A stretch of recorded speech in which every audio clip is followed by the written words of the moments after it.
This is Holding Court with Patrick McEnroe. All right, welcome back to Holding Court. Patrick McEnroe here, joined by Sam Gore, my colleague from ESPN, covers all things college sports, including tennis, including a lot of pro tennis with us as well.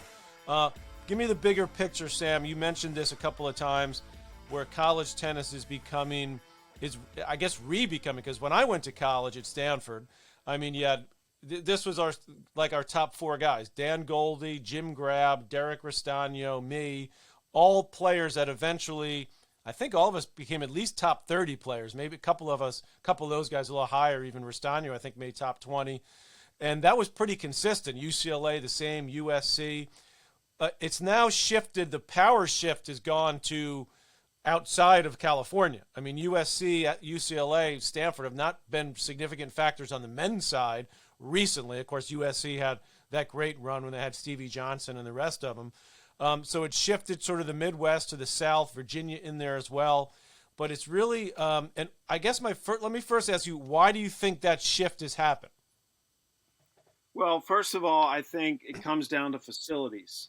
And in the SEC and the ACC specifically, they place so much emphasis on facilities and training and having, strength and conditioning programs. The SEC and ACC are highly competitive. As you know, we run their television networks, right, the ACC network and the SEC network. So if you're going to an SEC or an ACC school, you're not only going to get a good education, you're going to have access to some of the top facilities in the world. I mean, they're facilities you could never have access to beginning your professional career. Even if you're coming to train at the USTA national campus, what a lot of these schools have in the SEC, ACC, and Big Ten, I should throw in there as well, right, really surpasses anything that anyone else has ever seen before. And not to diminish what they have in the Pac-12, because obviously they have good facilities as well, but it's still a little bit below what they have with the SEC and the ACC and the Big Ten. It's just athletics really takes center stage.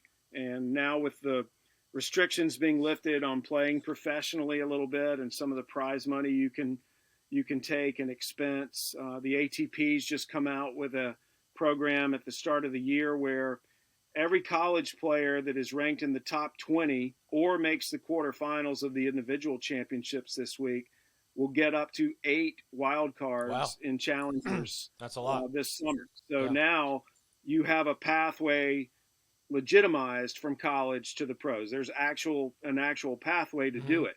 So all of a sudden, when you start looking at my career, okay, I'm a really good junior. Should I turn pro? Should I go to college? Now all of a sudden the scale is tipped to, I think I could benefit more as a tennis player and as a human being, maturity-wise, going to college than turning pro. And one of the great examples of that on the men's side is Ethan Quinn, right, who is one of our top juniors. He's the top player at Georgia and a threat to win the men's title. Holding Court is powered by Mudhouse Media.